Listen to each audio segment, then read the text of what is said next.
ยินดีต้อนรับเข้าสู่สถานที่ท่องเที่ยวถ้ำโนนและถ้ำนางฟ้าเปิดให้บริการเป็นปกติแล้วมาพร้อมโปรโมชั่นแบบพิเศษมีกิจกรรมหลากหลายอย่างให้ท่านเล่นบ่ว่าจะเป็นขี่เรือล่องตามสายน้ำซอง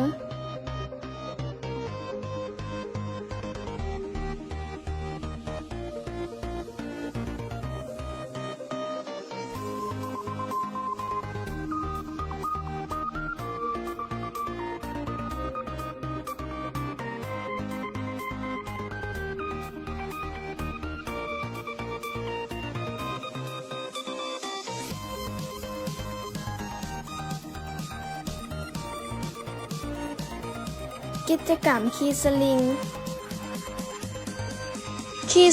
มี 13 จุดรวมทั้งหมด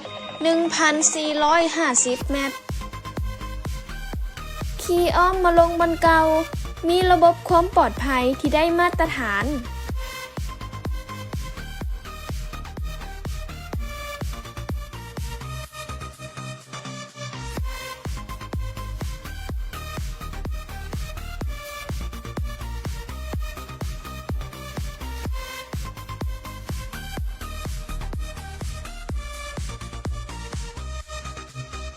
เข้าชมถ้ำนางฟ้า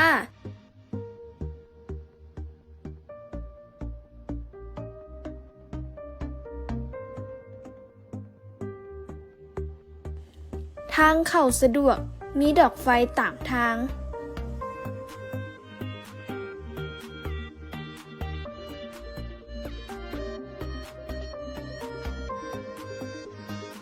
ผู้สูงอายุเด็กน้อยสามารถเข้าได้มีทางออกบ่จำเป็นต้องออกทางเก่าขี่กงเบ่งเข้าชมถ้ำโนน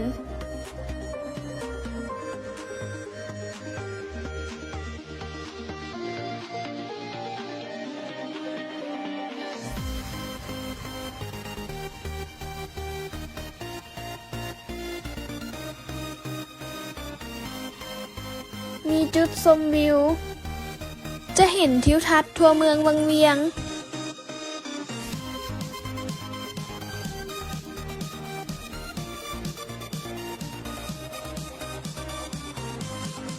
นอกจากนี้ยังมีห้านอาหารตามสั่งบรรยากาศซิวๆแคมป์น้ำซองพร้อมรับจัดงานเลี้ยงงานสังสรรค์ต่างๆทางเข้าสะดวกสบายมีตู้ให้นักท่องเที่ยวพักผ่อนพร้อมให้บริการตั้งแต่ 8 โมงเช้าหา5 โมงแลงมีเดินจอดรถกว้างขวางมีห้องน้ำสะอาดได้มาตรฐาน